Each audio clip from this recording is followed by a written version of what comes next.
What is going on, guys? It is Adam, a.k.a. Marf, and this is Marfugal News.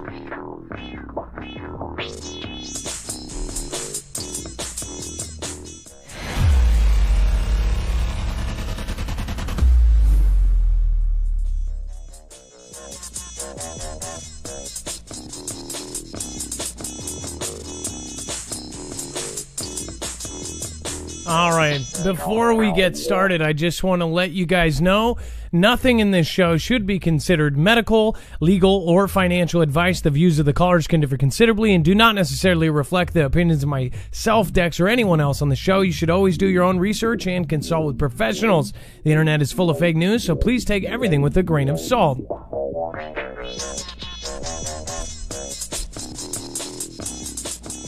All right. What is happening, folks? It is Adam, a.k.a. Marf, and this is a live show. We are Marfugal News, and we're about to cover a whole lot of stuff, including earthquakes, of course, asteroids, and, of course, foreign affairs. So a lot of things going on right now. Last night, we had horrible problems with our camera, so we got all of that fixed, thankfully, and it ended up being about a $7 cord, so... That is really, really great compared to, a $1,000 camera or something like that. So that was good to find out. My name is Adam. This whole show is going to be backed up and archived on our website. If you have never been here before, you can, of course, go to the website and find everything there. In fact, it's very easy to navigate if you go to this thumbnail. Sorry about that. If you go to this thumbnail, you will see that right on the main page. You will be able to click it, and you'll see every document, every single picture, video, caller, article is all backed up there, so you know exactly where your news is coming from. We'll just click on shaky ground, ready to strike, ring of fire, and you'll see everything there. On top of that, all of this will be updated live on the show. You are watching live, you're able to comment and, of course, be a part of the show interactively. You can also grab a second device and read along if you'd like, or retrospectively go back. If you hear a caller you like, the second they call in, if they do have a YouTube channel or something like that, it is added there live by Dex, our tech guy. Speaking of Dex, our tech guy, and my internet brother, my co-host with the most boast, what is going on? Most boast. Well, hello, Adam, and hello, Fugal fam. I'm doing good. I like that shake, rattle, and roll music you had. Yeah, it was a little techno. I don't do techno, but I just threw it together before the show. As far as the news, we're going to get right into it. I'm going to say hi to the chat here in just a second. But first off, NZ, which we can't even say NZ after that event that happened a couple of years ago, is actually got hit by a 7.3 magnitude. Now, as of the taping of this show, of this live show, this may have changed. They often upgrade it the next day or downgrade it.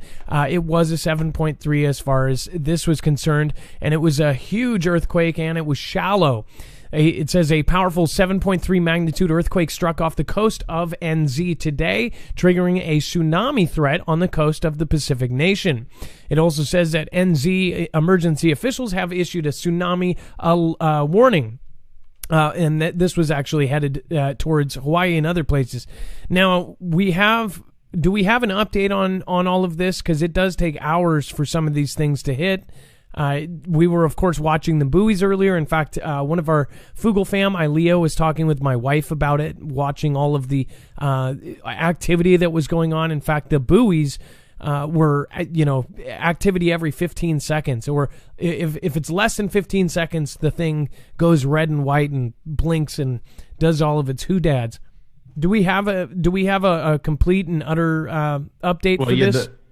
As far as the Hawaiian one and the one in NZ, I believe they've been called off now. At least they've settled down. But there was actually, and since this article was written, there was two. So there's the 7.4 or 7.3, 7.4, and an 8.1. So basically, that area just got hit hard repeatedly today. And this 8.1, speaking of which, struck in the ocean off of the coast, and then, of course, prompting thousands of people to evacuate, triggering tsunami warnings across the South Pacific. The quake was the largest in a series of tremors that struck the region over several hours, including 2 earlier quakes registering 7.4 and 7.3. So this is giant. To put that in perspective, 7.3, from the difference between that and an 8.1, it magnifies exponentially. So that 8.1 was extremely powerful. 8.1, if an 8.1 hit in, say, a city like Seattle, well, let's take this for instance. If that 7.3 hit Seattle, we would have lost our waterfront. In fact, the whole waterfront would have collapsed, according to actual simulations and infrastructure tests that they've done. This was when we had the viaduct in Seattle. It's a very famous skyline where we had this viaduct going, this basically this concrete 2-way roadway stacked on top of each other. They did simulations because we had the Nisqually, which was a 6.3. They said even if it was a 7.0 and lasted about 60 seconds, because the higher magnitude, the longer the earthquake lasts, we would have lost our whole waterfront. Our whole waterfront would have collapsed. We're actually built on top of the old city. In fact, old Seattle burnt down, the Great Fire of 1907, and then they just built the new Seattle on top. So places like Seattle are going to be an absolute disaster when we get the Cascadia subduction zone, which is not even this small.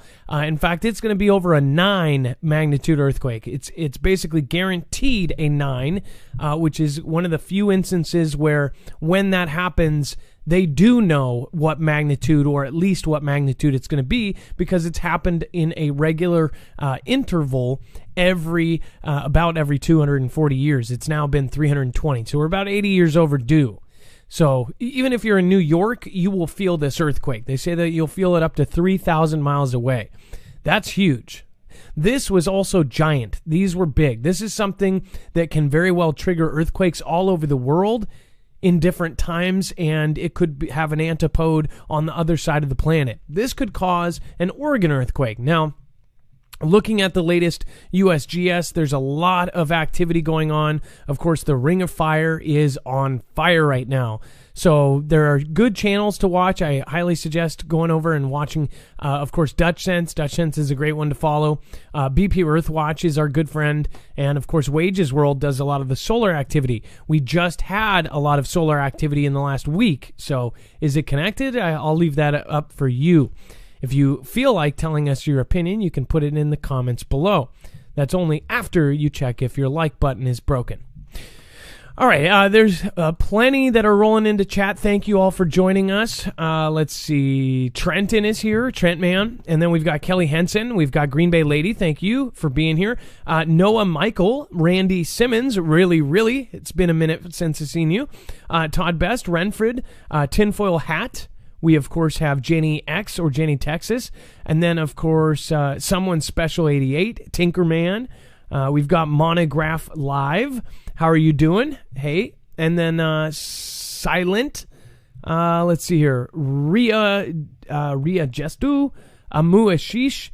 And we've got Angel Webster. I think that went by so fast I might have said that wrong. Thank you, and thank you. It really is appreciated that we have this audience and we have a platform to speak on still. So far. Speaking of which, there was some big ones, or at least some, I wouldn't say big ones, ones that we need to be paying attention to at the very end of the Cascadia subduction zone. This line right here, this is a very important one. This is the Cascadia, well, this is basically the Cascadia subduction zone right here. This is the Juan de Fuca, where it meets up with the North American plate. So this is a huge deal. So to put this into perspective, this is Washington, this is Oregon, this is California down here. This kind of earthquake will be such a massive earthquake that you will feel the same earthquake, maybe a matter of a couple seconds later, in Seattle as you will in parts of Oregon. So you're talking about hundreds of miles away upwards of 700 miles away, you will have the same 9.0 earthquake.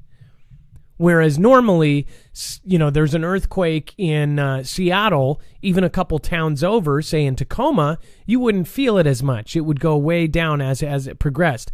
This is on a whole different scale because this is the actual tectonic plates shifting and snapping. And then when they snap out in the water, what happens is it finally goes, and by the way, they said it's just stopped. There's no movement, which is bad.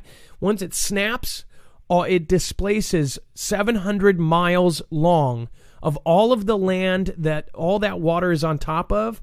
It has the force enough to smack that water up. Now, what happens is that water then goes up and then fills back in and sends the largest wave you've ever seen. It's a guaranteed tsunami when the Cascadia subduction zone has a full margin rupture. It is going to make history. It's going to make people history. On the West Coast, it's going to do far more damage than what they say.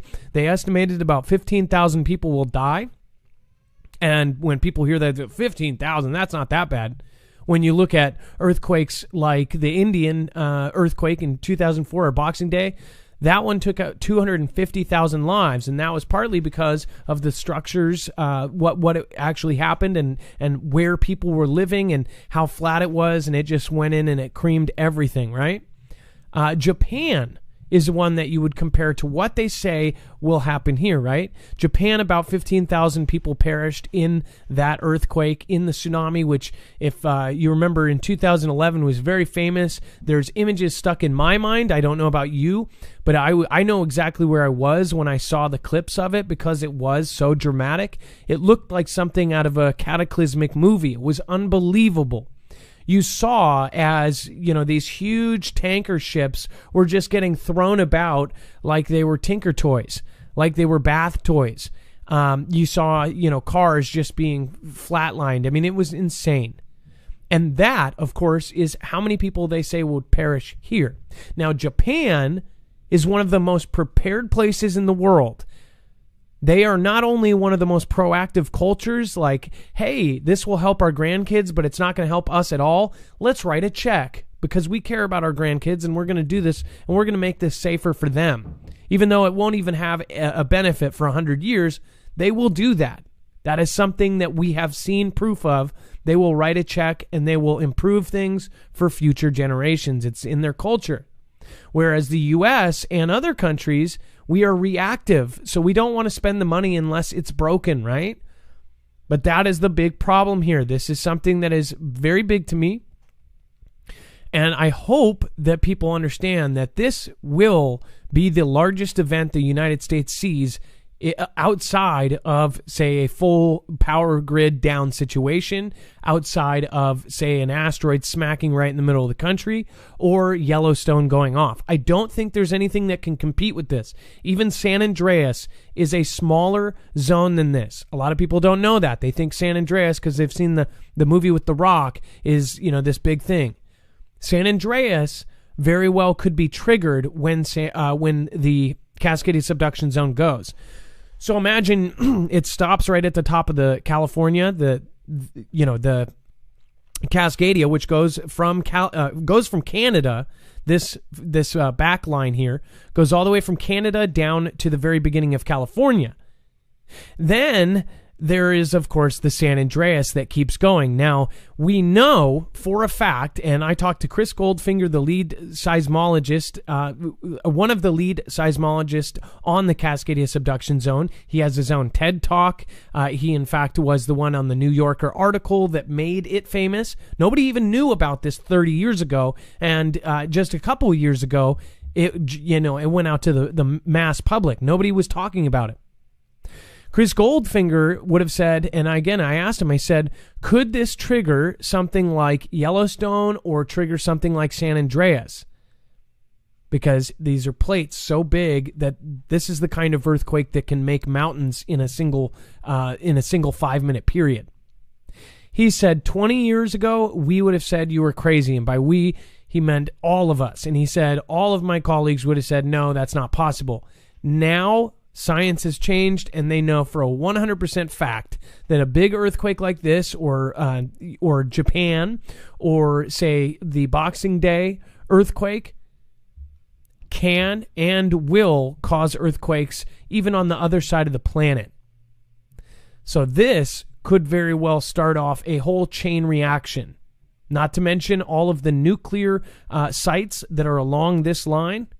Not to mention all of the infrastructure, all of the critical things that are there. This is a big deal. So, just a refresher course if you're new here and I haven't talked about it yet.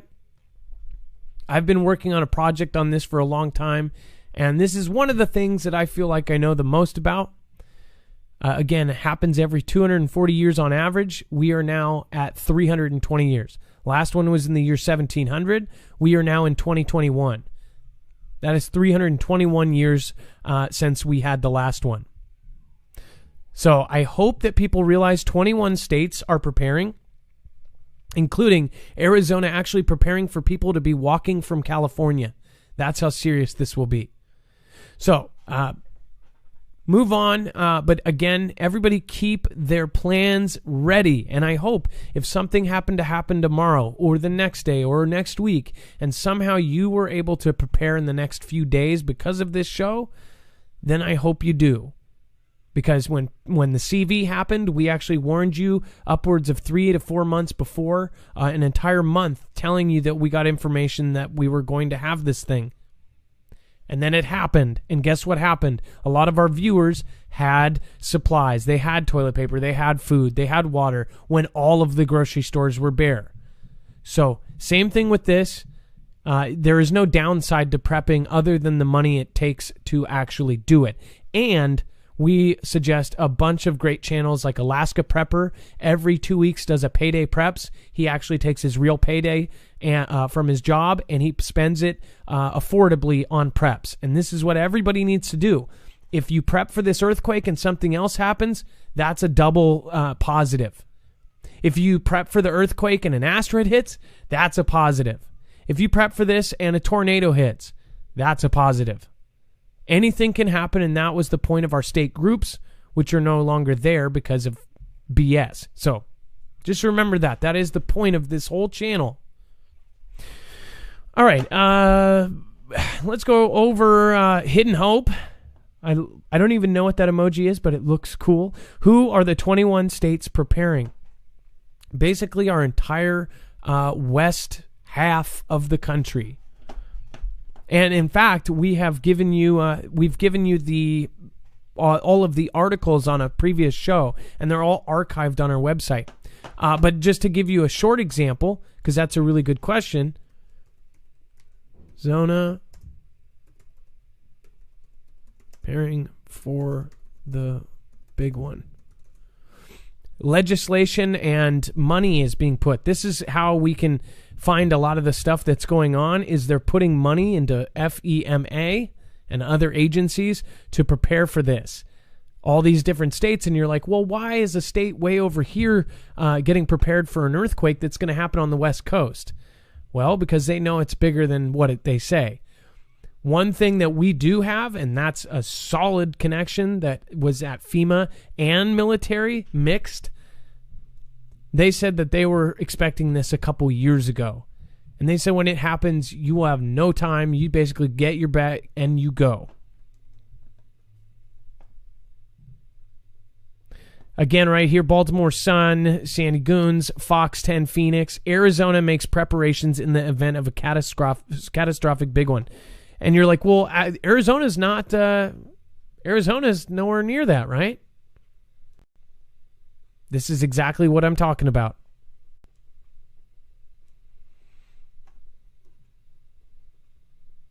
So later on in this, in fact, Dex, I don't know if we can connect this on here, but there's actually links in, I believe, this article or the Sunday one, where you can go to the other states that are preparing for this.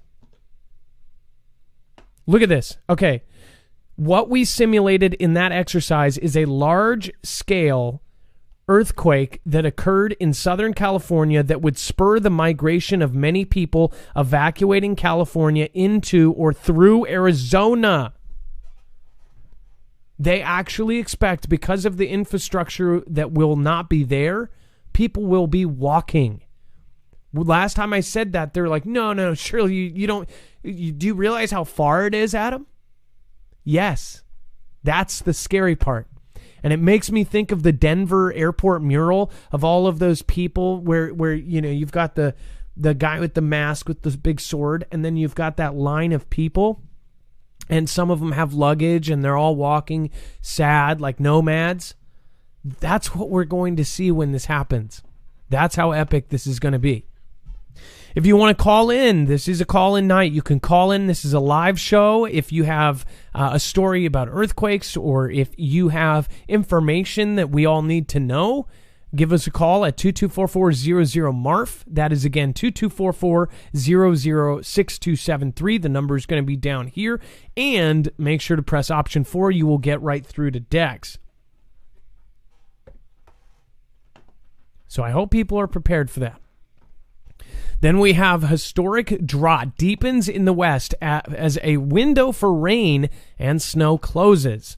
The year 2020 is going to be remembered for a lot of things, many of them not so good, including in the not so good list is the drought that has plagued the West, lasting into 2021, according to the U.S. Drought Monitor, which has published weekly maps on drought since 2000, or drought. And it says the 2020 drought is the worst in terms of its geographical scope in 20 years.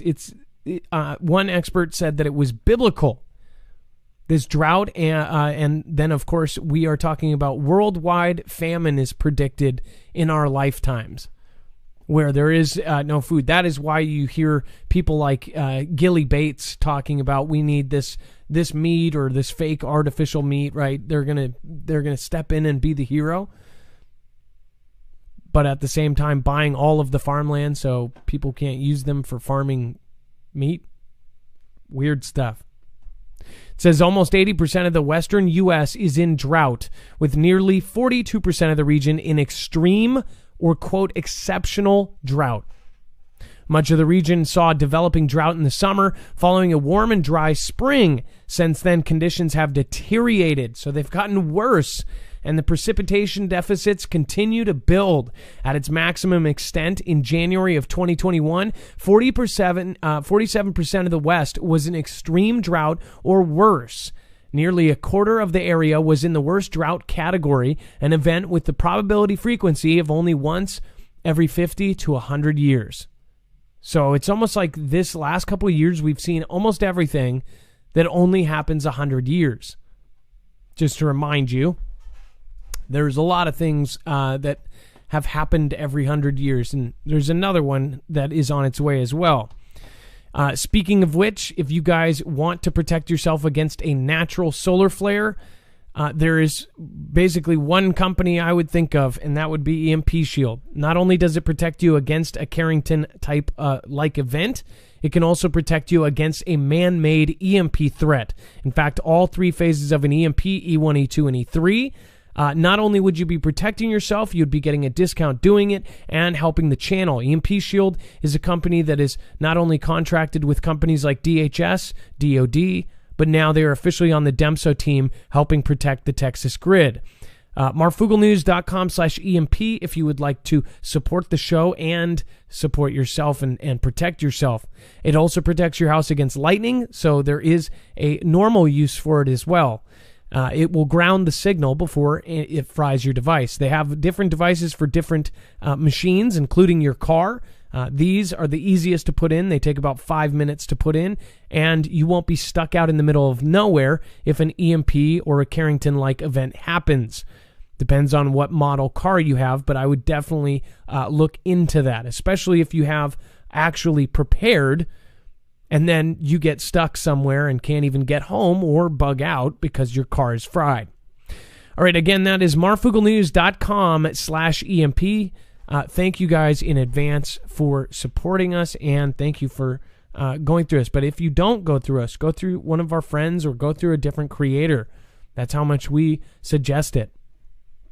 All right, Dex, let's get our first caller here in a second. I'm going to pull up the stuff, and then I will, in a second here, we're going to talk about the God of Chaos asteroid to pass by Earth this week. Of course, talking about Apophis. And Apophis is a whole nother bag. Let's see here.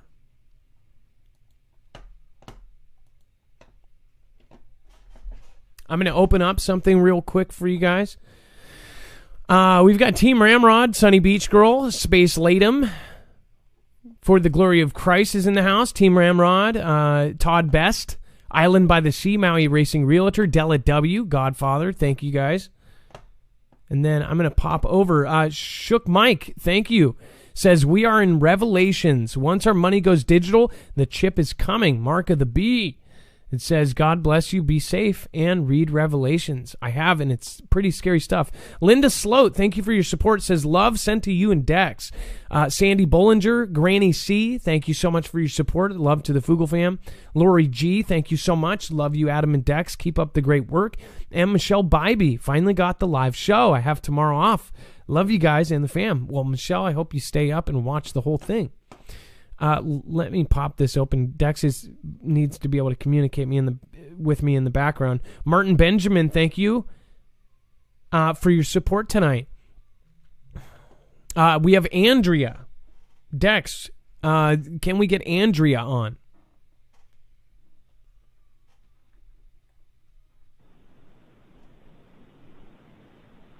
Andrea. Hi, Adam. Hi, you're live on Marfugel News. How are you doing? I am doing fantastic. So, you want to talk about prepping and you started a channel, it looks like. Yes, I did. I only have a 16-second short on there right now, but it is. You guys have changed my life, and so the 2 Christmases ago, I guess, I made like a starter prepping kit for every person in my family. And they loved it so much that they asked me to do that again for last year. So I added on to it, and people have been telling me I need to start a channel. So that's what I'm doing. And I'm doing it so that people know how to prep on a budget. And I went to Dollar Tree and I got stuff for medical and I've got stuff for food, and I'm going to separate everything so that, yep, that's me. So that people know that it's not super expensive. They can do it, on a budget. They can, pick stuff up cheap and still be able to survive whatever happens. Well, and that's exactly what we're trying to say. Alaska Prepper is a good example of that. He always does a great job of getting so much for so little, and people think that it costs thousands of dollars to prep. You can. It's just like anything, any kind of. Some almost consider it a hobby. Anything that is considered something that's not a necessity, they'll overcharge for. So, like, there's companies that will sell the same 20-pound bag of rice for 5 times as much because it says, long shelf life or this or that. When you can get that same long shelf life rice, they'll put something on there to make it niche. Just like in audio. You'll get a little adapter, and if it's for audio, it's 10 times more expensive. Like HDMI adapters, it's like if it's called streamers adapter, it'll be 10 times more, but it's the same HDMI adapter that you get with your stupid TV. But my point is like there's ways to go around that and to actually prep, and people need to prep. Whether you believe me or not, you need to do the research. We're all going to have some extreme event happen to us in our lifetimes. That's just how it works. Absolutely. I mean, where I'm at, tornadoes, because I'm in the Midwest, tornadoes are very prevalent. We get storms, we get winter storms, summer storms. you never know when the power's going to go out. Exactly. And, you know, what happens then? Well, obviously, this is something I've encouraged for a long time. I hope that people end up love mobbing you, and I hope that you actually put the effort and the time into it to let it, to let it breathe. A lot of people start channels, but then they don't get the results that they want right away, and they stop. There is something to be said about don't ever think about subscribers, because each subscriber is a human being. So even when I would get 1 or 2 and I had 7 and then I had 8. In fact, Kenneth H is like my 5th subscriber. He still hangs around. There's some people that were in my first 20. I still talked like if I did now and when I had nobody. So just think of that. And then hopefully the Fugle fam can come over and get you to 1,000 subscribers. 1, because it can actually help you monetize. But 2, after the NZ event, after a couple years ago, you cannot live stream unless you have 1,000 subscribers, or at least live stream from your phone, which I think if you're doing anything, especially if you're starting out, you most likely have to do a lot of stuff from your phone. Well, thank you for calling in tonight. Is there one more thing you want to say before you go? Yeah, I want to shout out Mrs. Dex. She doesn't get enough credit because just like Mrs. Marf, if it wasn't for her, he wouldn't be able to do what he does. So I wanted to shout out both women. I think you are the first person that has done that. I actually thought you were like messed up. Which one? Yeah. No, I get you. Behind every good man is a woman, and behind every good woman is somebody who's asking for help. So. And thank you for your Amazon link, because I support you as much as I can through Amazon. Oh, well, thank you. And again, we'd only ask you to do that if you do that already. Well, is there? We're going to be linking your channel, and everybody will be able to get to your channel there. I'm going to refresh, and then I'm going to check in on you at the end of the show. We'll see where the preparation station has got. So if you want to leave a comment on her first video, March 1st, 2021, I'll go over and say hi, and then I'll go over and look at the comments after the show. Well, thank you so much for calling, and you have a great night, okay? Thank you. You too. All right. God bless you. Bye-bye. And then let's refresh and see how many of you went over. It's pretty. It really is amazing when we do the love mobs and it works. Look at that. Almost to 100 subscribers in about 30 seconds. That is the Fugle fam right there. I really hope that everyone goes and supports. If you're new, which we did get a lot of new people this week, I hope that you understand that we're pushing each other up and we're not tearing each other down. That's the entire point. All right, and then we've got God of Chaos asteroid to pass by Earth this week. It says the asteroid Apophis, nicknamed the God of Chaos, will pass by Earth on Friday. Named for the Egyptian deity and scientifically known as 99942 Apophis, which, by the way, is 666 upside down, which is super creepy.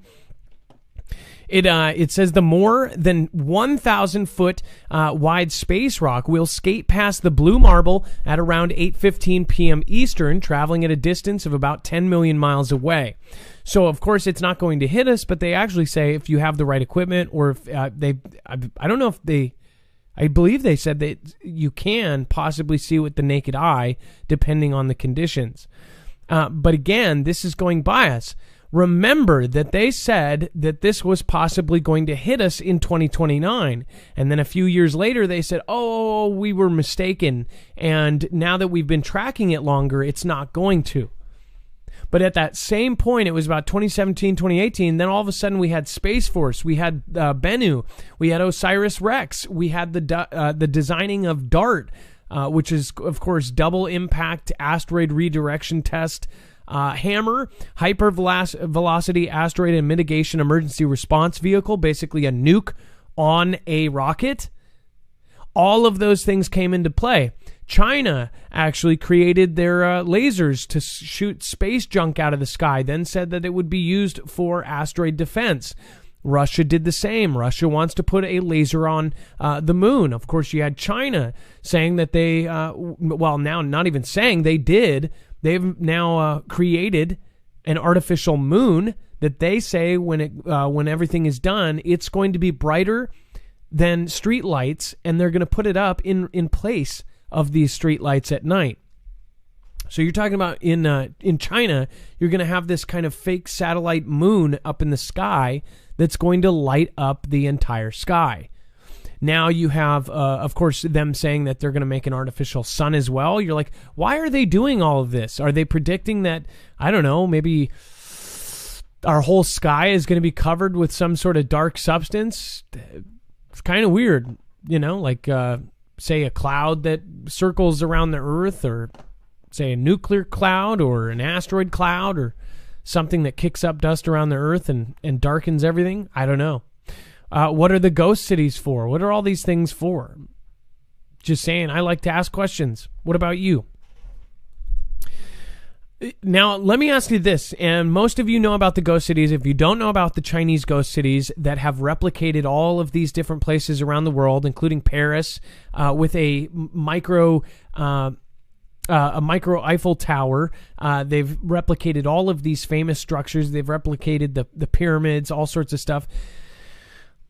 And it's not a Las Vegas. It's not like a mini Las Vegas or something. These are just houses and places that they want to look like these areas. Let me ask you this, and again, a lot of you are going to be Googling it that haven't seen these, and it's very creepy. There's hundreds of thousands of units that are not rented out. Nobody lives there, and they're building and building and building. You'll find an explanation online that they're doing it for their economy, and they just keep building because it's part of their kind of Ponzi scheme to keep building and get industrial money and all of this, and it very well could be.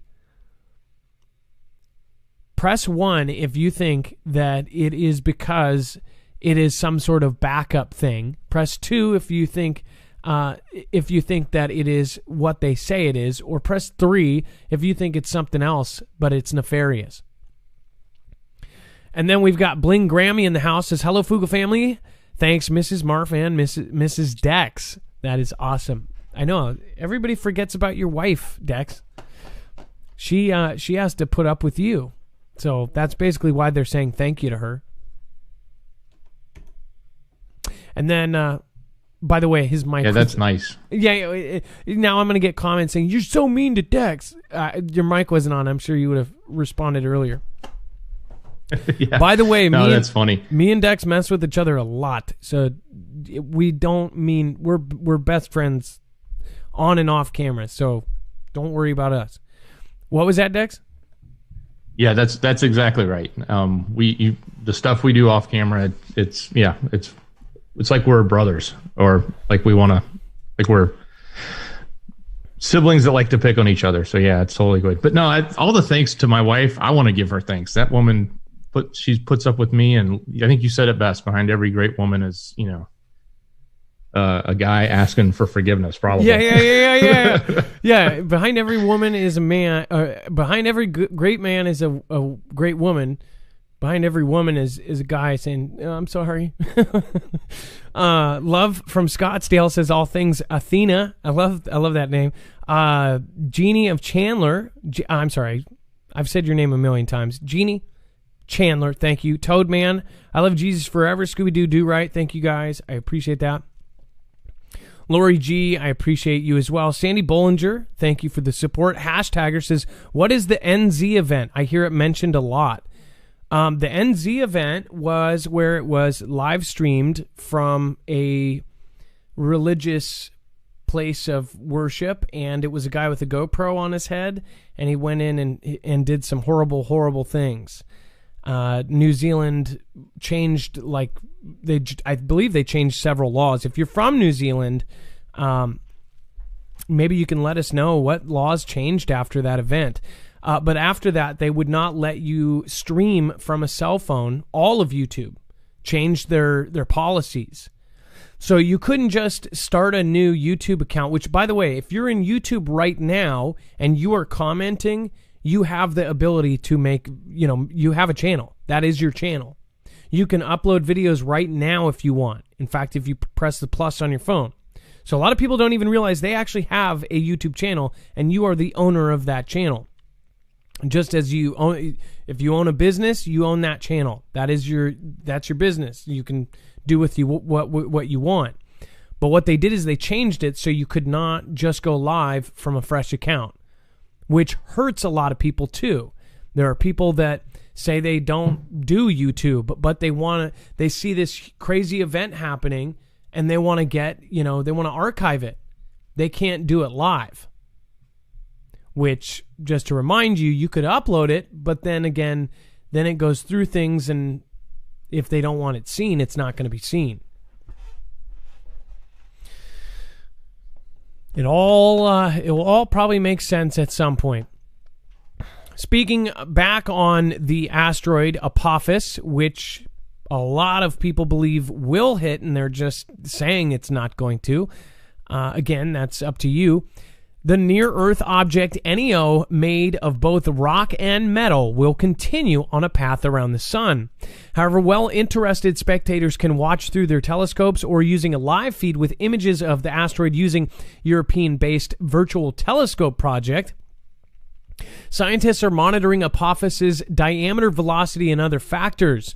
It says they'll use planetary radar, although no longer having access to Puerto Rico's Arecibo Observatory radio telescope. It says as a kind of sonogram to detect the asteroid's shape, orbit, and whether or not there are boulders on its surface. So I think it's kind of, I wonder why they specifically put that in there.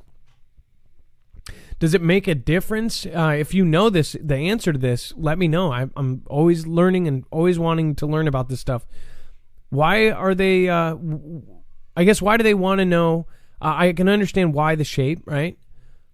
Why would they want to know if there's boulders on it? Maybe if they have to hit it at some time in the future and it, breaks apart, I guess. I don't know. That might sound dumb. Probably is. But if you know the answer to that, why? I guess for scientific reasons, right? Some believe there's a chance Earth's gravity will be strong enough to scatter oh gosh, really? Boulders or stretch the rock, the site reported. Can we just forget that I just didn't read ahead on that one? The asteroid, which was first discovered in 2004, will make another trip near Earth in April 2029. Apophis is projected to hurl by Earth, just about 19,000 miles away, according to the Planetary Society. It's a distance that's around 90% closer to Earth than the Moon. So think about how big it is, and we actually showed you a video the other day that shows you the real scale of it. It is a big rock, right?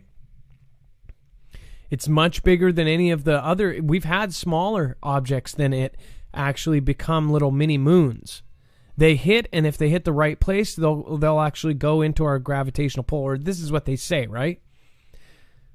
This is going to be 19,000 miles away, whereas the moon is over 200, 300,000 miles away. This thing's incredibly close compared to this. 20,000, 90%. So I believe, yeah, that's incredibly close. Now, if they are off with those measurements, would it make sense why they are making things like space nations like Asgardia, where all these real elites are actually doing the legislative paperwork and doing everything to actually be a legitimate nation in space? Would this be why all of a sudden just we went from, we don't care about space to we're going to go to Mars and terraform it, and we need to get to the moon by 2025, and we need a space force? Or do people think that that's the previous president's he wanted to do something cool and start Space Force? Space Force. I don't think so. Somebody says cannot compute. Space popcorn, lasers. LOL, melt the rock, stretch it, maybe. Hope it lands on my head, says Jenny, Texas. Well, probably a good lawsuit out of that. You could probably, by then, you'll probably be suing Microsoft because they'll own the world. How big is the comet? It is 1,000 feet across. So, to put that in perspective, the Space Needle is about 600 feet. It's about 400 feet taller than the Space Needle. It's big. And it's big enough to do serious, serious damage. Or Cheryl from Daytona, it's about as big as Sharknado. Force of nature. What's up, Rambler? Just 1,000. Eek. Exactly. That's no little guy. So a lot of people say, well, it's just at 1,000 feet. Well, 1,000 feet going anywhere from 20,000 to 80,000 miles per hour will be the equivalent of millions of tons of TNT. It will be way, way stronger than a nuke. We're talking about, possibly hundreds of nukes all at the same time.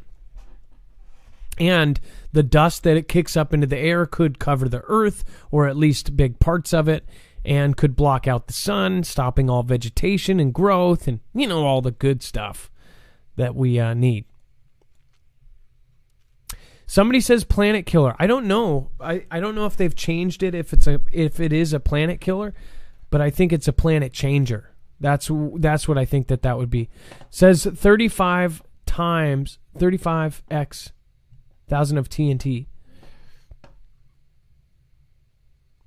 Oh, there's too many meteors, so let's shut down all observatories. El Tesoro says, do you remember when Sunspot Observatory mysteriously closed down and they said the story? And then the weird part is I said, oh, well, this is related to that. We had Black Hawk helicopters above Sunspot. We had all of that because it was this child thing that happened, right? But mysteriously, 6 other observatories around the world shut down. Arecibo, which had a big part in spotting these things, just had one thing after another in like a month or 2 months' time, just got completely destroyed, almost sabotaged. Just saying. It was weird.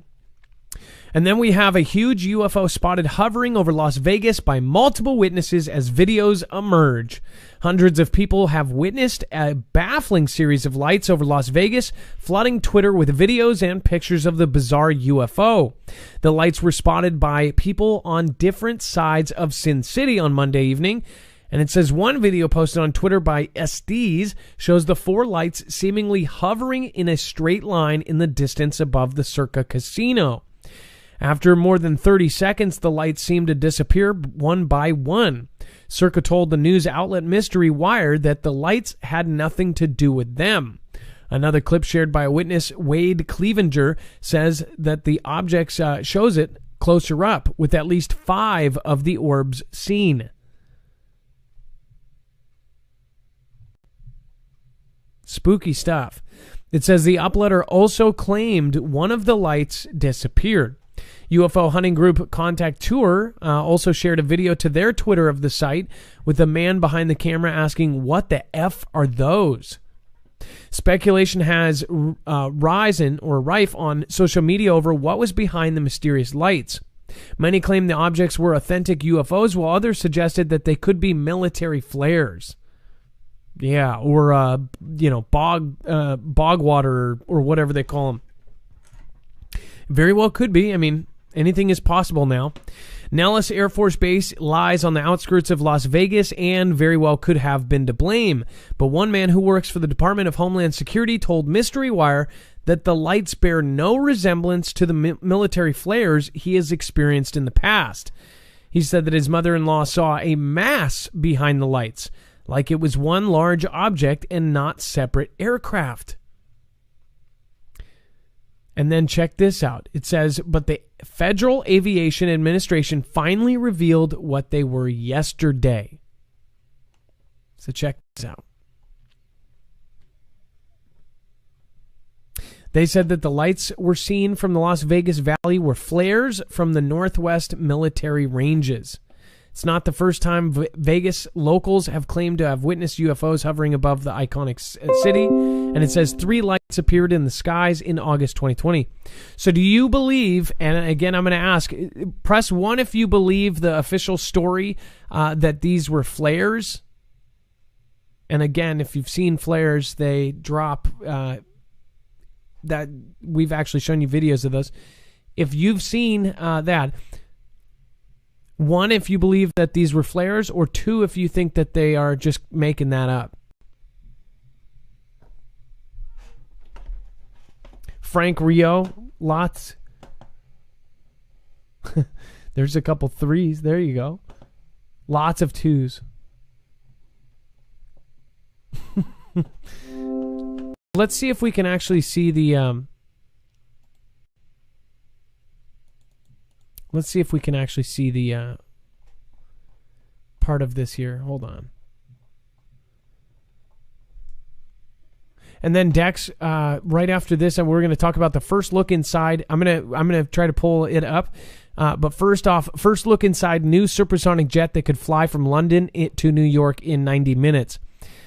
This, we used to have the supersonic jets, of course, the Concorde, and they got taken out because of the accidents that happened. They just said they're just not safe. They are now talking about this thing again, where in an hour and a half you could go from, from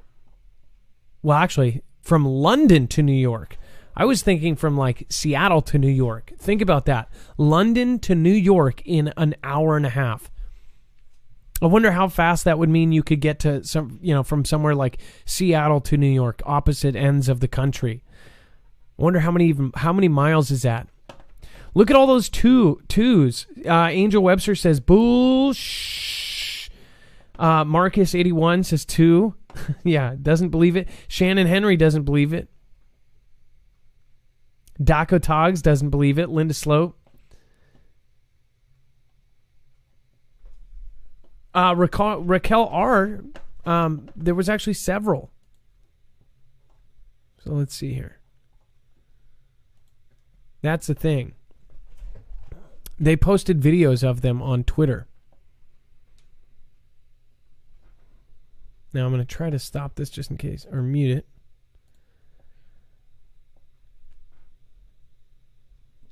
So Raquel says it's a shame they didn't get it. But there's actually several videos. That's why people don't think it's flares. What we're gonna do is we're gonna link this video on marfugelnews.com so you can actually see this.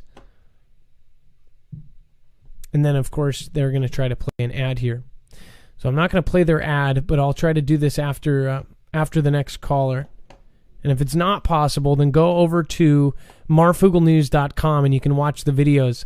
On Twitter, there's actually more. There's a lot of videos of this on Twitter.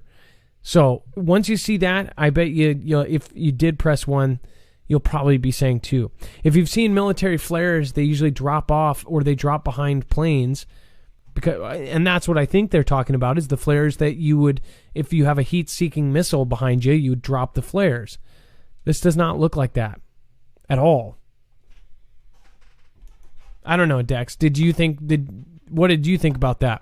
I mean, what, did they flares with parachutes so they go really slow and stay in the sky? Yeah, and hover and do shapes. Yeah. Yeah. Yeah, move around. There's no way. I mean, that's just stupid. After you see the video, it's pretty hard to say flares unless they're, like you said, flares with rockets on them. If we weren't in the times we're in now, and Vegas being Vegas, I would say it was a publicity stunt. But well, if it was in Dubai, if it was in Dubai, I would be like guaranteed this is some oil tycoon publicity stunt. Like they projected a giant double moon into the sky onto a huge net so nobody could see the net. So people genuinely thought there were planets up in the sky. Then they put up social media videos, which got everybody stirring and tripping out, thinking, oh my gosh, planet, this is here and all that. But that was a publicity stunt, by these oil tycoons. They've done a lot of those over there, but here, not so much. And it is Las Vegas, but I don't think so. Let's go to the next caller. We have, looks like, hold on here.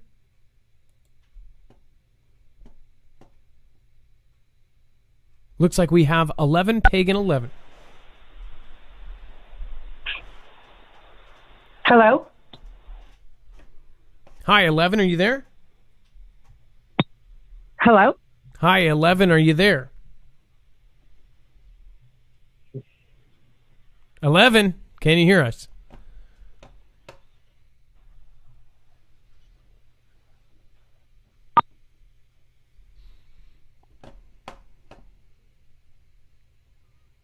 Dex, I don't know if you can... Yeah, she was there, and I could hear her. I could hear you. I don't know.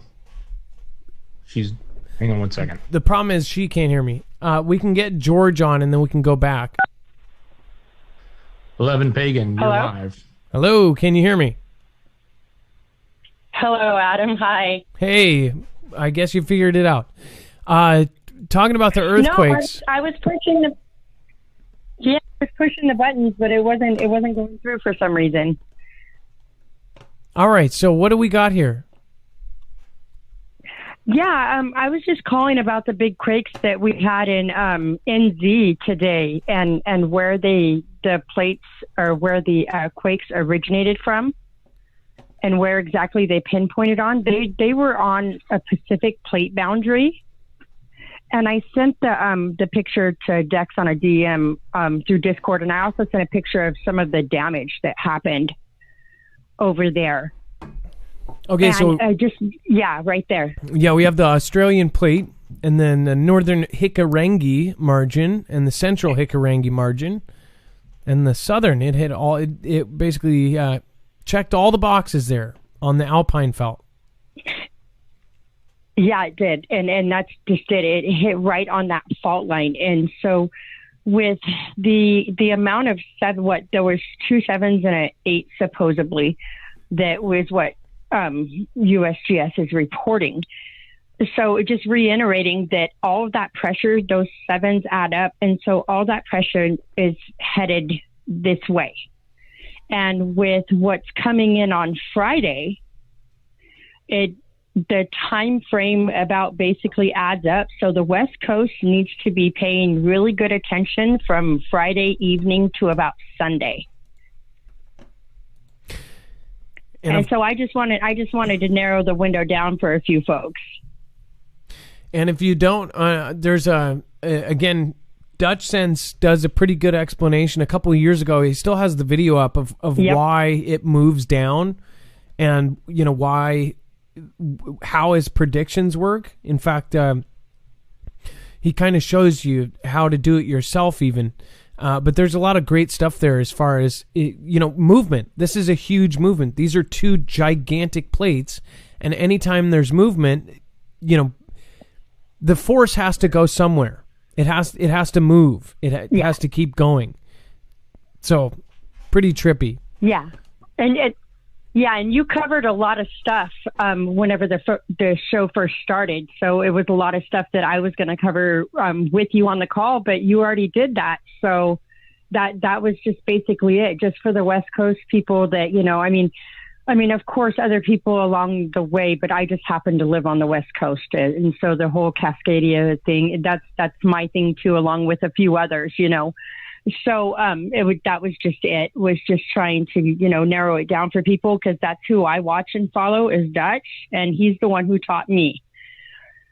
So I was just trying to narrow it down a little bit more for folks, and just, remind everybody that pressure does have to go somewhere, and that just to have your bags ready and be looking for that pressure within 5 to 7 days.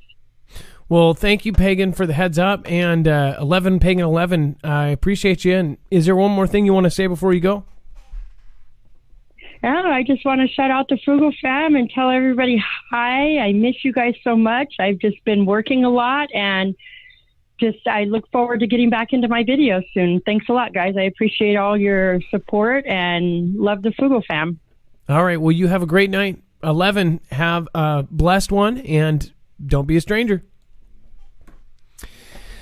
And then, let's see. We're going to get back into the news.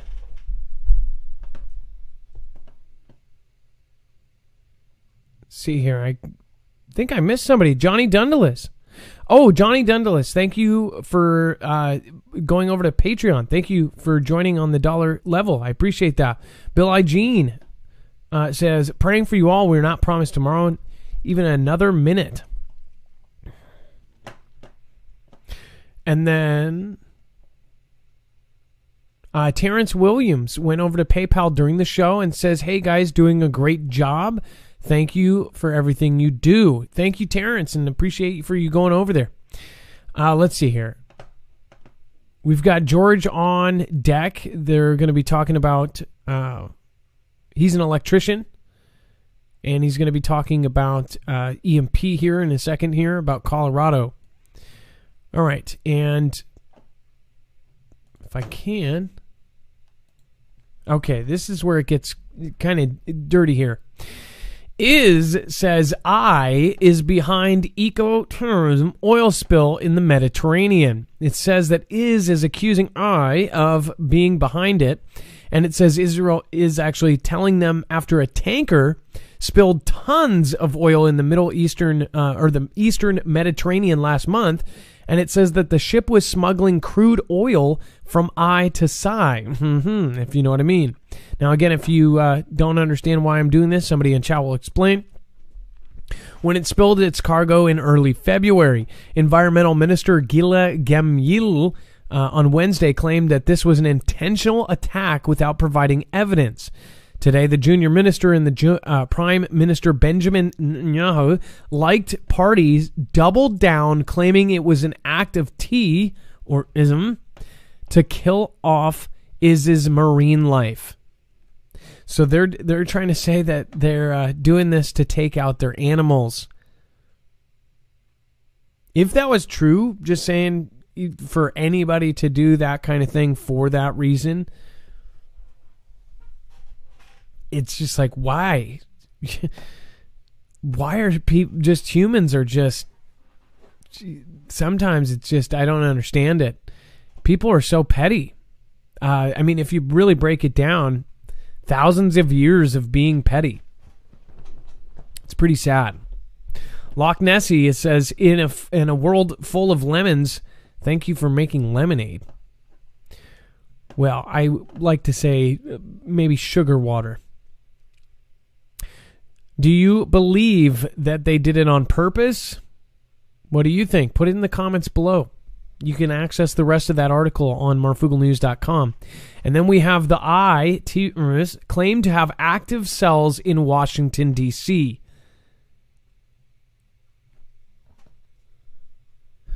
Remember, this same country had Soleimani taken out last year or a year and a half ago.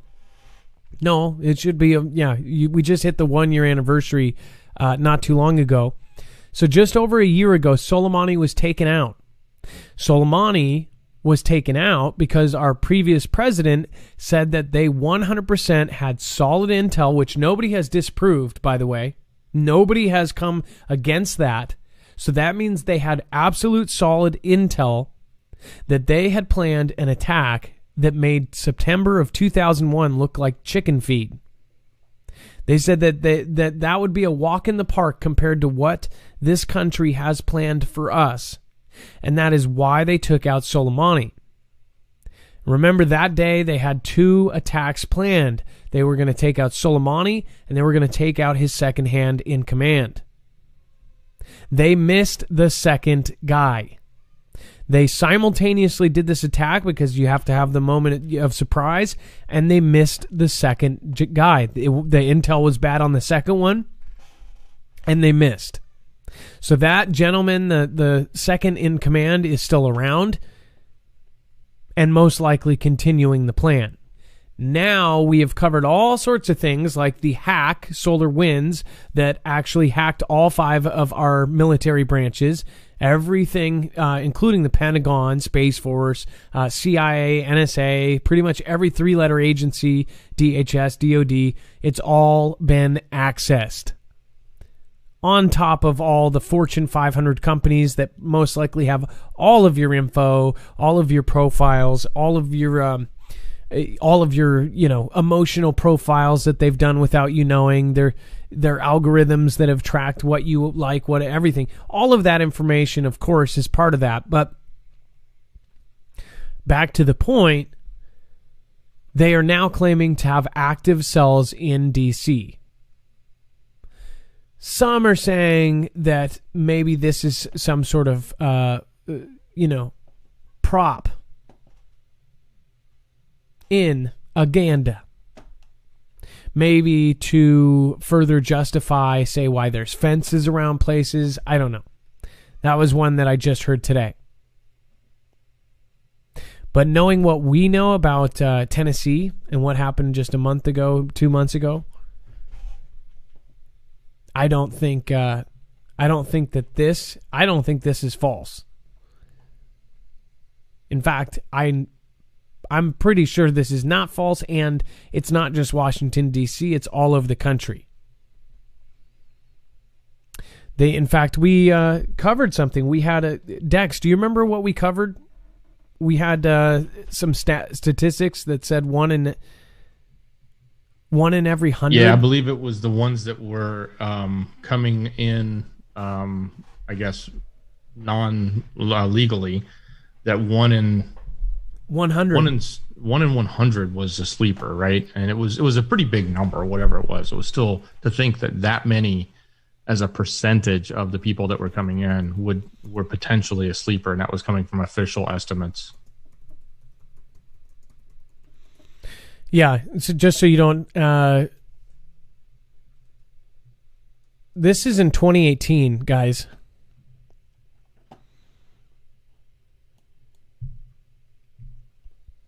They're called sleeper cells. They could be on the bus next to you today. They could be on the last flight of their life tomorrow. It says, these eye-backed sleeper cells have infiltrated the U.S. You can't really get more clear than that. That was 2 years ago. Of course, they say, oh, well, it hasn't happened yet, right? Some of these plans take decades. And they're on a whole different scale than some of this little stuff. So when our government came out and told us that they were planning something so massive that it would change the world. It was a world-changing event. To me, that sounds like, maybe our whole power grid going down. It would make sense why SolarWinds and all of this stuff happened, why Blackstart was accessed. Why was Blackstart accessed? Think about what they accessed, what they were going after. Oh, and if you want to be creeped out, and this is unfortunately this is going to creep some people out. Specifically, we covered a lot of these things, and in fact, a lot of this stuff comes to the surface and we see it. We actually know. They catch it afterwards, but it doesn't matter. The damage is already done. They hacked into Florida, they hacked into Louisiana, they hacked into Georgia, they hacked into a few other states, and what they hacked into is what's important. They hacked into utilities like water, they hacked into power places, they hacked into all these places, and they hacked specific areas of their computers, very, very specific areas where they could make pass cards, where they could actually make, key cards. You're talking about where they could make identities, where payroll, where they could add somebody on as an employee, give them a pass, give them a background, give them an employment date. Why do you think that they would need that? Why do you think that they would need to already be in the system? So they give them whatever name they're going to go by, They're an employee. They were hired by HR in Texas, and they're here in Louisiana. And, well, there's his clearance letter right there. He's got it. Oh, and he's got his key card. Okay, go to work. Go to work watching our water supply, or go to work, watching the most dangerous chemicals in the world. Or, hey, go do your maintenance, in official city government clearance maintenance on, say, the water pipes at a nuke plant or something. Pretty trippy. Loch Nessie, thank you. So what do you think is going to happen? This is why we ask people to prepare. It's all coming down to the wire. And then we have the police request 60-day extension of the NG troop presence at the U.S. We'll call it the cap, right? This whole thing is weird. And if you also remember what the former president said that they had planned, would it make sense why there's a fence around it? Maybe. This is what I said last show, right? I was like, if they extend this, then I'll think something's up. Oh my gosh, you did. I said, no. I said, nah, this will be over, after today. Today was, the day, but nothing happened, and I didn't expect anything to happen. And I said, hey, give it a few days after, and it should be done. But look what comes out today. Do you guys remember the last thing he said about this? Isn't that a trip? And they just today came out and said they're extending it. It says the CAP police have requested that members of the National Guard continue to provide security at the U.S. CAP for another 2 months. The Associated Press has learned, and it says the defense officials say the new proposal is being reviewed by the Pentagon. The request underscores the continuing concerns about security and the potential for at the cap. 2 months after, yeah. And it says a possible plot by a militia group to storm the building. I'll let you guys go to that yourself. marfugelnews.com. And let's get our next caller, George, on the phone. We're going to get him on the horn. Electrician and thoughts on power grid and importance of EMP protection. And then let's see here. Marvin Boggs, creep us out, Marv. We can handle it. Well, you're adults. That's what it should be like. If you want to watch it, you can. All right, George, you're live on Marfugel News. What is going on, and how are you doing tonight? How's it going, brother? I'm doing good. How are you? So you said you're an electrician? Yes, I'm an electrician out of Colorado. And, I just want to call and let everybody know the importance of the EMP shield. Okay. Because we really need it, because not only that, but we need solar generators. Because if and when the system does go down, you're going to need a solar generator to fire everything back up in your house, because we're not going to have any power going to the house after that. Everything's going to be fried. So what good is an EMP shield if you can't turn everything back on? And a solar generator, I don't care which one you get, there's some good ones out there, but it will fire everything back up. You know what I mean? So as an electrician, have you installed stuff like this on people's houses? We have. Well, I do it more at a commercial angle, but I do side jobs and I put them in people's homes and stuff like that too. But the power grid really frightens me, man. It's just so fragile. And if there is a big event, you're going to need a solar generator to turn on those items that you saved with your EMP power shield. You know what I mean? Okay. Because everything's going to be fried. It's going to take them years to fix the system and improve it. You know what I mean? Let me ask you this: Have you seen any commercial businesses that are worried about it? Have you seen anything that has been alarming to you? I have seen some commercial businesses starting more and more to get into it, but not as many as I'd like. I'd really like the people in the homes to really do it. You know what I mean?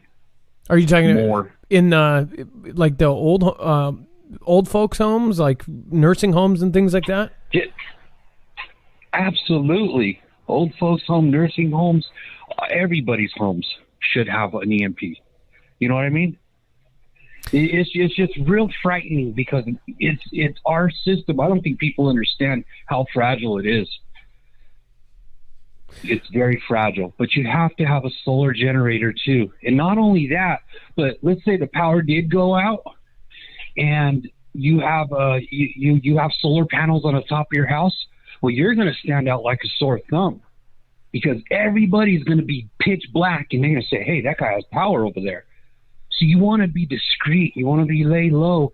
That's why you need a solar generator, just enough to keep you going, to power things up, and but not stick out like a sore thumb, because you will stick out like a sore thumb, and you're going to get hold on, though. Yes. Hold on. You know what So, I mean? so if you have any kind of generator, this is the scary thing is a lot of people worry about you are the only one on the.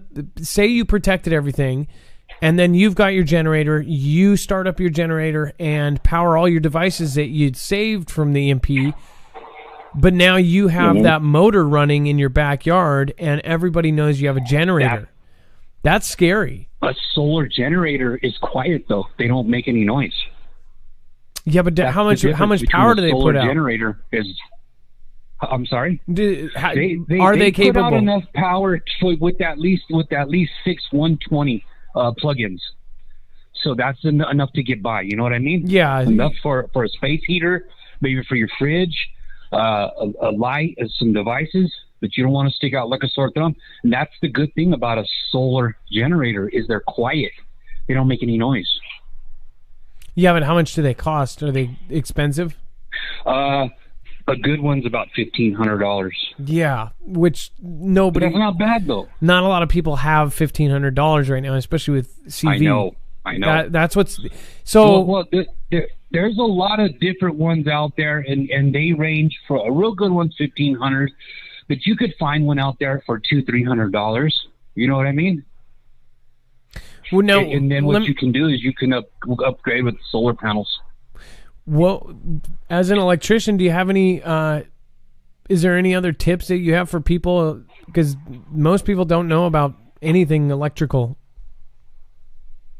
Yeah. Well, what you can do is you can Google it up, Google solar generator, and there's hundreds of different ones out there with different prices, and they all have, if they're on sale, they've been certified and this and that, and you'll find one that fits your budget. But just please, if you're going to get an EMP shield, it's very important to get a solar generator as well. Well, okay. Because the EMP shield will be no good if you can't fire your stuff back up. Is there anything that people can do for almost nothing or nothing if they can't afford an EMP shield? Is there anything else they can do to protect their wiring or anything? Is there anything? To make it short, I can go into a long thing, but to make it short, there's something called a Faraday cage, and you can protect your devices inside a Faraday cage, and you can also protect your home in a Faraday cage. Go ahead and Google it and start researching, and you could do it. It's very, very cheap. It's very important. If you can't afford, would you have to put a cage on your house though, or what would you do? No. There's a certain type of paint that they sell where you can put a Faraday cage around your house. Like I said, Google, there's a lot of information on there. You just got to do research and find out, and you can do it. Like you could put all your devices inside a Faraday cage. It's like a little metal box, but your devices have to be turned off when they're in there, because if there's an EMP, it will fry everything. You know what I mean? So it's the best thing to do is get the EMP shield. It's like a no-brainer, you know what I mean? But there are ways to make a Faraday cage. Well, hey, George. And I'd like to say, man, I really give you a shout-out, man. You do a good job, and I appreciate what the work you do, brother. Hey, well, thank you. And I do have a YouTube channel, man. Well, another question in Colorado, if somebody wanted you to install them for them, would you do that? Absolutely. You should put Absolutely. Did you know in Discord we used to have where Fugals could go and support a Fugal business before they support somebody else? So say if you, George, had a tire shop, the Fugals would go and go, hey, does anybody have a tire shop, and support you over supporting some corporate business or supporting you over somebody else. I gotcha. Okay, you know what? If anybody's living in Colorado and they want the EMP put up, go ahead. I have a YouTube channel. You can leave your information on the last video I posted, and I'll do it for next to nothing. Buy the EMP, cover my gas to get there, and maybe make me a sandwich, and I'll do it for you. And a 6-pack of beer. How about that? Well, here, Yeah. I don't drink, but okay, I'm pulling up your. I have a YouTube channel. I'm pulling it up right now. Yeah, I changed my life, man. Those days are gone, brother. Thank you, Dex. Okay, so I'm going to pull it up. Make sure to love Mob. Again, you sound like a great guy. George, thank you for calling. If it is your first time, don't make it your last. It is. Yeah. Okay. And don't be a stranger, okay? All right, brother. Well, God bless you and everybody out there. And like I said, go ahead if you're in Colorado. I haven't posted for a while because I had, 2 strikes already. I try to spread the gospel and tell the truth, and you know what happens when that happens. Yep, I already see why. Anyway, go ahead. Yep, I see the third video over is probably why. Yeah. Yeah. Yeah, no, I get it. But hey, I just try to spread the truth, and I try to spread the gospel. And you know what, everybody out there, stay positive. Stay positive, because we win in the end. And it doesn't matter what you're going through, you can always pick yourself up, dust yourself off, and keep going. And don't let everything frighten you, because we win in the end. As long as you have Christ on your side, you will prevail. Well, George, thank you so much for calling in, and we're all going to be love mobbing you. It looks like people have already done so. Again, the channel name for George is Soldier for God, and it is halfway to 1,000. So give him a hand. We get him over 1,000. He can live stream. Looks like he is very active, and he's putting a lot of effort. So again, go over and support him. That is what I like to see is when you put a lot of effort into your stuff, people will come, and you will get a chance. I know it and I believe it. Especially when your heart is in the right place. Marvin Boggs, thanks again. Very much appreciated.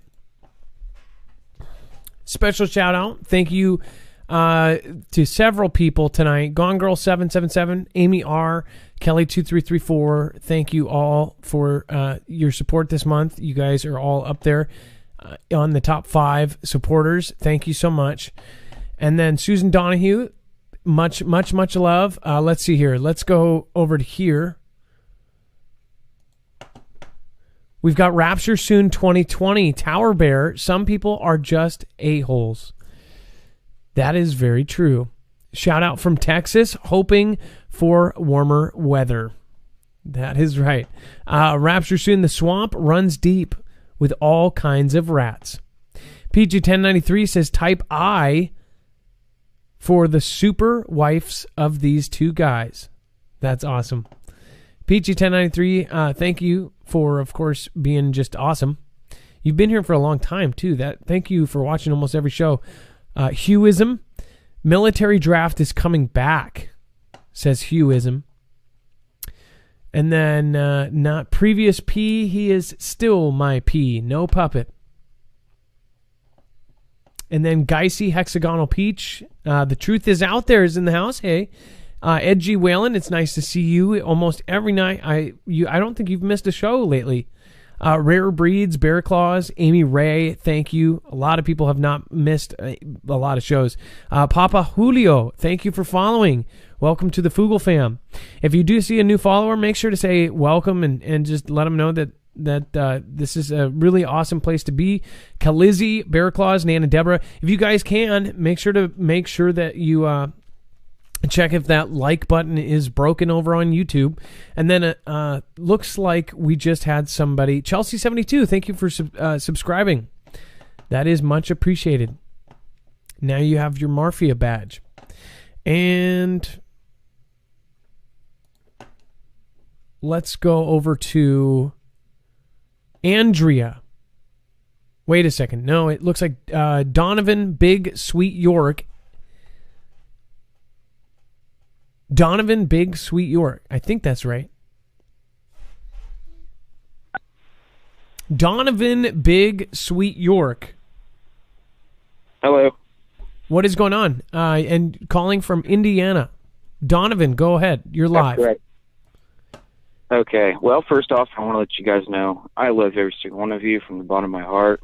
You, Dex, you guys, you're doing the work that needs to be done, and it's hard work, and it gets you singled out. But you know what? Let's stand out and let's stand proud about doing it, right?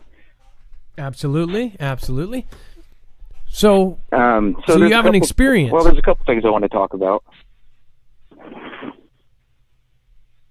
Good. No, we're waiting. We want to hear about your experience. Sorry about that. Okay. Well, I want to start off with this one first. Okay, at the beginning of the C to the V, it was like 2 weeks after the announcement. I went to bed after meditating, and I had this dream. Now, let me tell you, when I have dreams to where I can taste, touch, feel it. It's almost as if it's reality. As a matter of fact, there's many times I've woken up and not even known that I thought it was reality, as a matter of fact. But in this dream, I met this dark-skinned, beautiful hair, dark, and we fell in love, had a son. Our lives played out, right? Something happened, and I felt like I was being pulled from her, and the love that I felt, I haven't felt from anybody here. Like, I feel singled out, it's just hard to explain, I guess. But the only thing I do is I start screaming my name, come find me, my address. I know it sounds weird, right? But it's true, and I swear. I woke up and I was bawling, and I went running outside, and I dropped to my knees because it was like that real. And I was like, my God, I had such great love, and it was pulled from me. Why? So about 4 or 5 weeks ago, I get a message on Facebook, and this woman said that she meant to send the message to somebody else, but it went to me. And we started talking, we vibed, and so she sent me a picture of her, and I swear that it was the woman in my dream. And that night, I started having dreams where we were in love. This is a previous life, and as a matter of fact, the life we had was and down in the bottom of the ice cap. I don't know if you guys can't say it, but anyway, there was this big deluge of water because there was a pool shift, and that's where I remember, us being together. And you can't tell people stuff like this because it's like my family. They don't get it. People just don't get it. They're just so asleep. I don't know what to do. Such sadness that people just can't wake up. Well, there's a lot of people that are, of course, trying to be asleep and they don't want to wake up. Well, so what are you saying? You saw a flood or saw some sort of premonition? Is that what you're saying, or? No, in the previous life, there was a pole shift, and that's and it wasn't where it is now. It was around where like Australia is and stuff, right? So the pole, it's okay, like. Oh my God, what was that? Anyway, so it was like a big deluge. It was a wave because, try to put a tub in the back of a pickup truck and slam on the brakes, see what happens. You know what I mean? It was just like whoosh, and this wave of water was just, and it froze instantly. Now, so once that all melts down there, people will see that there's, It also says that you were taken at some point. Is that right? Yes, I'll make those real quick. The first time, happened like in 2008, though. There were 3 blonde people. There was this blonde woman. She was beautiful. She did not speak. And the ship, it looked almost like the S9s or the S8s. You know what I'm talking about, over there in Texas. It like that kind of shape, right? And I woke up in like a med room or something. And I remember him saying he's awake, and I sat up, and the experience, it felt like it was like nostalgic, like they were coming to visit me, and I don't know, like. And by you're saying UFOs or aliens, right? Yeah, absolutely. That's what I'm saying. I'm saying I think they were Pleiadians, is what that'd say. Or the blonde, or the whatever the. Mm-hmm. The Norwegian, or not Norwegians. What are they called? No, they're from the star system, Pleiadian, Yeah, they look like us, right? Yeah, absolutely. They look just like us. And the female, she did not speak with her lips. It was like, but you could hear her in your head. It was weird. So it was like they came to visit me, right? And I cannot forget the feeling that I got from it all. And I'm telling you, there's a video. What is it on YouTube? It's The Truth Can Change Your Life. Look at those 3 blonde people on there. Those are them. And I had this dream. If you want to call it a dream, it wasn't a dream, but I know what a dream is. This happened way before I even knew about YouTube. I didn't even mess around with YouTube back then, right? I had other plans, other things going on. So now I want to get to this other one, and it was the most important one. And this happened like 2 years ago. I was laying in bed. My fiance was asleep, and I remember waking up feeling like there was a presence in the room, but I couldn't see nobody. I couldn't move. But whatever it was invisible. Picked my left leg up and dragged me off the bed. I felt like I was cattle. Like I was just, I don't know. They had no respect for me whatsoever. They dragged me off the bed in through the kitchen into the bathroom and stood me up in front of the mirror. I remember seeing my reflection in the mirror. And the next thing I remember, I was in this ambient lit room and couldn't move. My eyes, I could move my eyes, and I could almost see behind me, and there was this like telescopic stick, or it was like a metal stick that it had 3 probes on it, like in the shape of a triangle, and it went in my shoulder. And I don't know if it was like a chip in me or whatever it was. That I actually felt the pain. There's a question that I have then, because that's a question I usually try to ask is, if you say that you've had an experience and possibly had one where they did anything, do you have any marks that are left over? A lot of people say that they still have marks on their bodies. Can I tell you? Yeah, go ahead. I swear to God, I woke up and remembered it, and I had my fiance take pictures of it. And to this day, she does not remember taking the pictures, and I cannot find the pictures. They are gone. And please believe me, I'm telling the truth. You know what I mean? It's how I swear on my soul, this happened. You know what I mean? Well, it's what the hell? It's not, there's going to be people that say they don't believe it, or they do believe it, or they've had the same experience. That's the thing. Sometimes it helps just to get it out and to tell people about it. You never know. I'm not surprised by anything anymore. Honestly, there's been so many weird things that I've seen with my own eyes, and nobody would believe me. That I never say, hey, you're full of this or that, because I don't know. Mm-hmm. And you very well could have had. Look at what's happening right now. Look at what the government is doing. They're saying that they are working on craft. They just announced that they recovered craft from, basically they've recovered a UFO, and that the findings will change our lives fundamentally. So it's like, how can we say anything right now? I say wait a few years. Well, we're out of time. so- If you can just wrap up real quick, I apologize, but we are closer to the 2 hours. Channel. Okay. I'm starting a YouTube channel. It's called Dreaming Donovan. I haven't put a video up yet.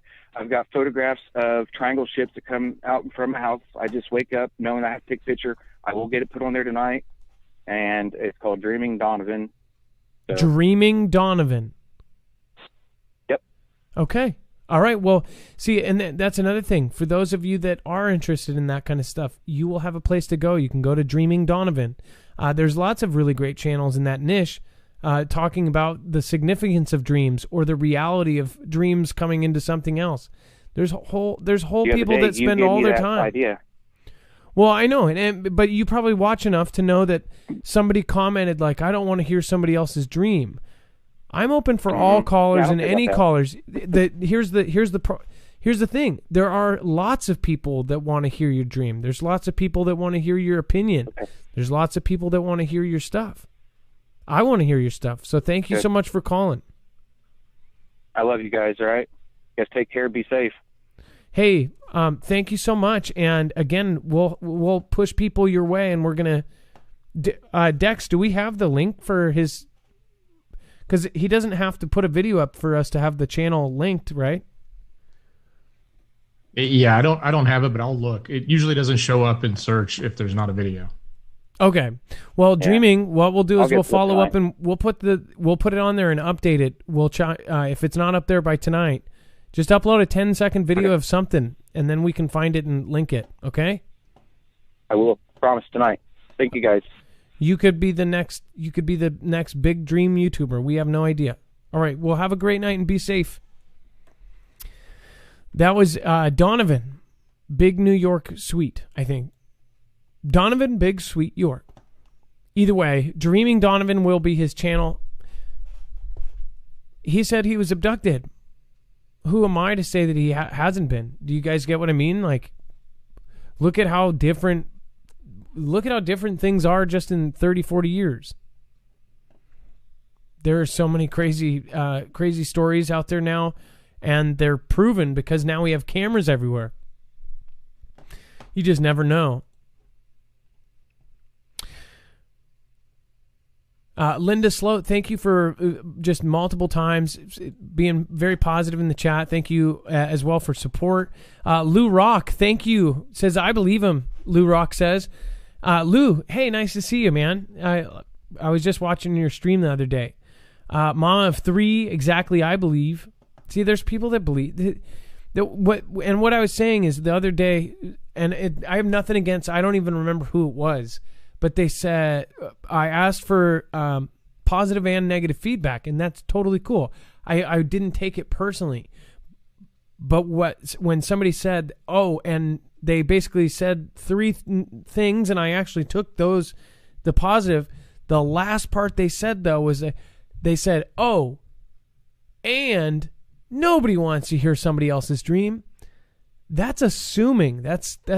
I've always learned a lesson about assuming, but that's assuming that 5,000 people in chat, that all of them don't want to hear somebody else's dream. That's not right. There are people that do like to dream. There's a whole niche on YouTube. People look up nothing but dreams. There's an entire niche. There are just like there's a niche of ASMR people that listen to people, whispering into the mic. I am gonna take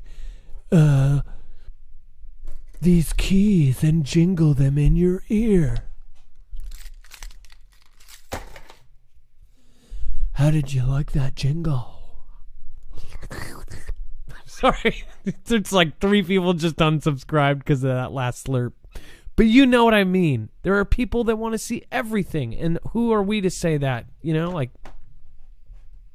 I've had apocalyptic dreams since I was 19 years old, and I think they do mean something, and that's just my personal opinion, and people don't have to agree with me. That's the whole point of free speech. That's why if you don't like something, you turn it off. If there's 10 minutes of a 2-hour show you don't like, you turn it off. Switch between it. We don't have attention spans anymore. Switch between 5 other YouTubers and then come back. See? Gigi says, I love ASMR. I have to say, I went down that rabbit hole for like a day because I thought it was so weird. Some guy did 32D sound, and that guy was so weird. But he was creative, and I was like, geez, dude, this guy like probably spent like $10,000 with his studio to make Slurpee sounds. Watcher 2 says no judgment. Exactly. we gotta seriously start pushing each other up, even pushing each other up some of the weird stuff, some of the stuff like, why should we have to hide what we think because we are worried about what other people are going to say about us? That is why almost all of you have a problem, right? You have something that you can't tell other people because you're afraid that they're going to judge you. And guess what? They are going to judge you because people are pricks. There's a lot of rude people out there that are going to judge you. There's people that are going to look at you for how you're dressed. If I wear a hoodie in a store and they follow me around thinking I'm going to steal. Have you ever been followed around a store when they think you're going to... If you have a tattoo, oh, I'm going to follow you. Or check your receipt, but then don't check the guy in front of you, right? That kind of stuff, it's like, there's people like that. So... the Fugel fam, we can start, and you guys can do this in real life and start a chain reaction.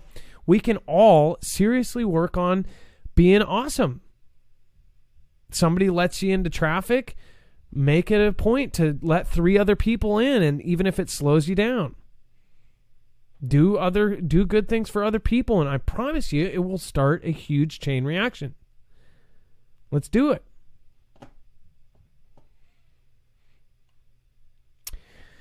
Our Jacks. Well, somebody says if you don't wear a shame muzzle, right? Yeah. Probably would start a chain reaction. Okay, let's Dex. Yeah, hey Adam, talking about chain reactions. The caller George had a story and he didn't get to it. He may have forgot or just ran out of time. But he told me that he had helped a homeless person. And, went to the grocery store, got him as much groceries as he could put in his tent and felt good about it and wanted to help him. And then shortly later, he's at the gas station talking to somebody, and that person says, hey, you know what? I want to pay for your tank of gas. Totally different person. So it sort of goes around, right? That's exactly what that is exactly what I'm talking about. Me and my wife pulled over. This guy went around one of those exits that's off the freeway, and there was gravel, and he probably took it too fast. It was probably his fault, but he slid around and he popped his tire and he was on the side. We ended up pulling over, and then I went out and ahead, and because it was in such a dangerous curve, I stood and waved people away, and then I ended up going over and I was trying to look for something so we could tow him out of this ditch from being backwards and then this dangerous spot. Right away, it was like we helped him, and then the next day we ended up having our flat tire. The neighbors came out and ended up helping us. They ended up jacking us, jacking the vehicle up. They ended up getting stuff. They ended up having an extra spare. It was like we helped. And oh, by the way, with the previous guy, we ended up helping, doing all this, spending time. We were late to what we were going to do, which was a dinner. This van pulled up of about 4 or 5 Hispanic workers. And they cut, I cannot even tell you, they ended up taking their utility van that had like 16 seats, but they didn't have any of the seats in the back. They straight up took one of their own seat belts from the back, and he's like, I have an idea. Goes to the back, he takes and pulls it all the way out, and then he cuts the seat belt out, and he used the seat belt so that's permanently, he's never going to use it for the seats, right? Because the seats aren't there, and he uses it for utility. So he just cuts the seatbelt out and ties it to the guy's, his whatever, the strut or something, and then ties it to the back of our car. And he used that so we could pull him out. I just thought that was so freaking cool, right? I would have never thought of that, but he goes and cuts his seatbelt out because he's like, I'm not going to use it. But still, even like on a cosmetic side, it's like now you're missing a seatbelt. And when you sell that van, maybe they want the seatbelt. I don't know. But there's good things like that, and it will pass on, and you guys can pass it on too, and we can not be so negative. we can start helping. MRSA1, thank you so much for being the top supporter tonight over on DLive. Thank you again. I really do appreciate it. The truth is out there. And MRSA, thank you for being around a long time.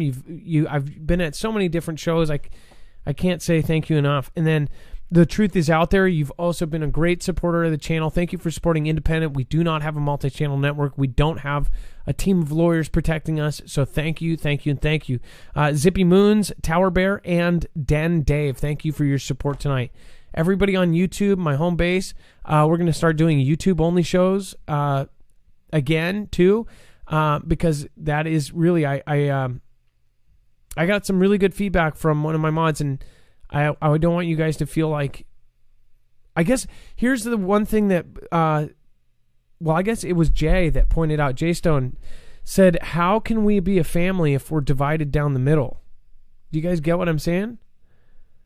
Because there's two different families right now. There's two families. There's DLive and there's YouTube. And I thought that kind of hit me. I'm like, wow. So we do need to have everybody kind of over here and over here. We're going to do both. But we need certain nights where it's like everybody here so we can all hang out and get to know each other, because that's a big part of this. And then when we have the platform where everybody can meet in person and stuff like that, that's going to be a huge thing. So, and I do, Jay as a mod and all the other mods like WV, CJ Blaze, those people helped me. They went through all of the crazy crap that I went through when I started this and when people were attacking me and all that. So those people are like, I'm bonded with them. Those are my friends. I like love those people. They were with me in the beginning, and you guys understand what this vibe was that was the Fugel fam, and what our cause is and was should never change, no matter what we've changed about the format. So I hope you know that for those of you who do stick around all 2 hours and like hang out, you guys are amazing. Nobody stays, replay watchers rarely stay this long and watch all 2 hours. They stay for whatever they need and they leave. You guys stay the whole time, and that's really cool. You guys are here to actually make friends and be a part of this. So thank you for being a part of something bigger. We're going to change the world in some way, even if it's a little way, and it's all because of you. You are the big power behind this. So thank you. Dex, you are my long walk on the beach. Wait. Hang on now. Save that one for your wife. Yeah. Okay. Well, thank you so much for your service tonight, and thank you for being my internet brother. Great show, brother. I love you, man. All right. Have a good night, guys. It's time to go. MRSA1, thank you. You'll be getting a song, top 5 supporters. We're going to do a shoutro. It's not an outro. It's not a shout-out. It's a shoutro.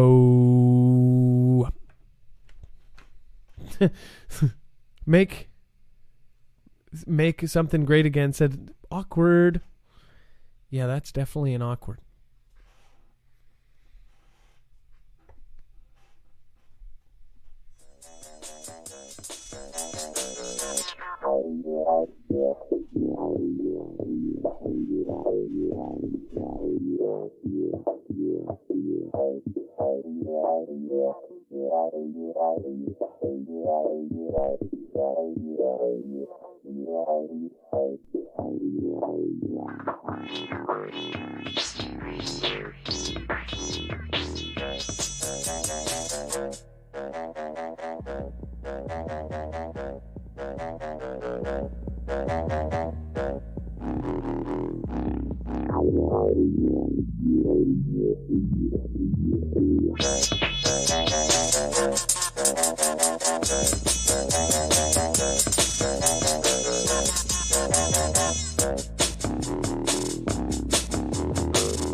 62 preparation station says thank you.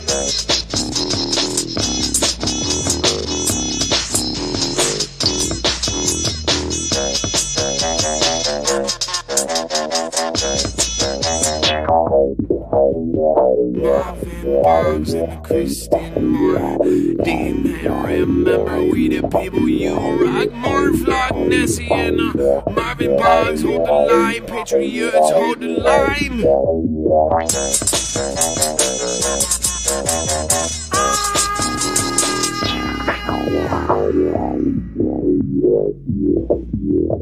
Thank you all for coming tonight. I really appreciate it. Remember, you can get all of the articles that we had tonight on marfugelnews.com.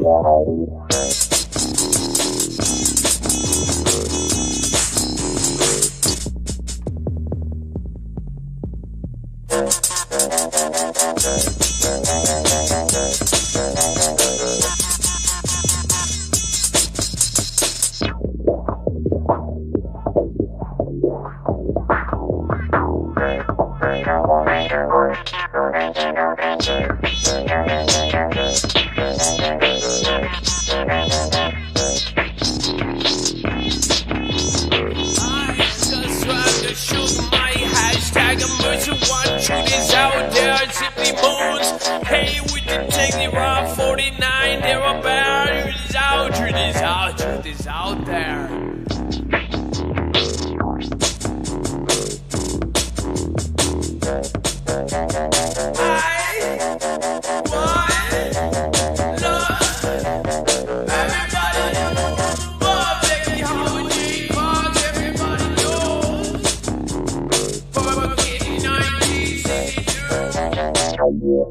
I love you.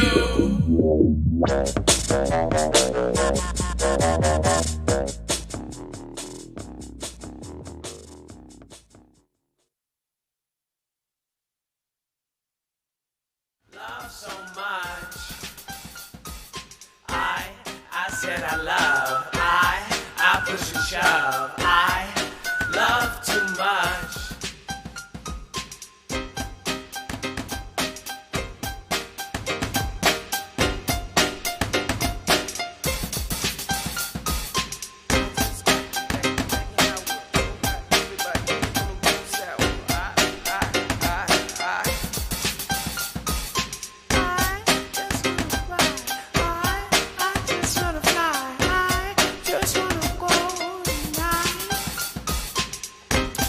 Fuse says hello. Trey Granger, hope you see this. Love you. Trey Granger, you better see this.